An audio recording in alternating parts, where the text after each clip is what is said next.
আজ 20 ফেব্রুয়ারি শুক্রবার। আর কয়েকদিন পর আমার ভাইয়ের বিয়ে। মূলত সেই উপলক্ষেই আমাদের এবার বাড়ি আসা। আর তাই আজ ভাইকে আইবুড়ো ভাত খাওয়াবে পলি কাকিমা। তাই এখন চলছে চিকেন রান্না, আর বাকি রান্না বান্না মোটামুটি কমপ্লিট হয়ে গেছিল।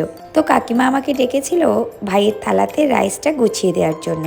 তো আমি রাইস আর 5 রকম ভাজা দিয়ে ওর থালাটা গুছিয়ে দিলাম। আর এদিকে ভাইও রেডি হয়ে মিষ্টি কিনতে গেছিল অর্ণবকে সাথে নিয়ে।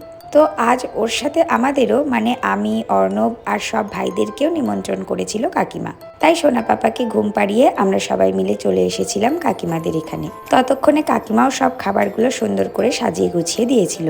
আজকের মেনুতে ফ্রাইড রাইস আর 5 রকম ভাজা ছাড়াও ছিল ডাল, পাঁপড় ভাজা, মাছের কালিয়া, চিকেন, স্যালাড, পায়েস আর 5 রকম মিষ্টি। যাই হোক, ভাই আর অর্ণব বাজার থেকে মিষ্টি নিয়ে চলে আসলে কাকিমা প্রথমে ভাইয়ের আশীর্বাদ পর্বটা সেরে নিল। তারপর আশীর্বাদ পর্ব শেষ হলে আমরা সবাই একসাথে খাওয়া দাওয়াটা সেরে নিলাম। এরপর সন্ধ্যাবেলা চলে এলাম ডালা সাজাতে।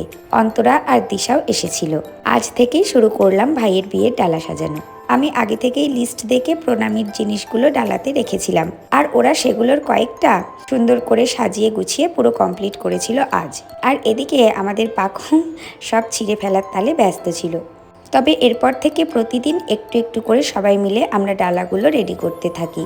যদিও আমার পুচকুটার জন্য আমি একটু কমই কোঅপারেট করতে পেরেছিলাম ওদের সাথে, তবে অন্তরা আর দিশা ছিল বলে আমি একটু নিশ্চিন্তে ছিলাম।